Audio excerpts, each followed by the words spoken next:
Hello, maayong adlaw. Quick tutorial lang. Ituturo ko sa inyo kung paano mag-transfer from BDO to GCash. So, BDO, online banking ang ating i-click. Tapos, ang aking mag-sign in tayo through my fingerprint para safe.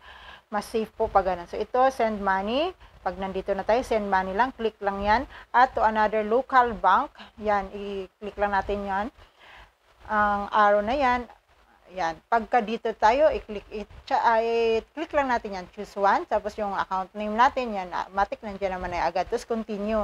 Pagdating dito, nakikita nyo, date, agad-agad nandiyan na. At ang yung account number natin, nandiyan na. Kaya i-hide ko lang sa akin para syempre safe po.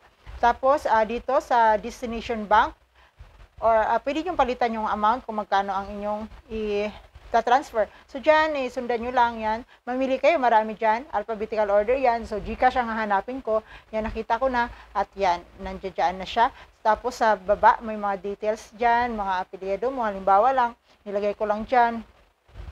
De La Cruz, Juan, ang naka-name. Tapos, yung destination account number, yun yung GCash number. At yung mobile number, yun pa rin yung GCash number. Cellphone number, ulitin nyo lang yun.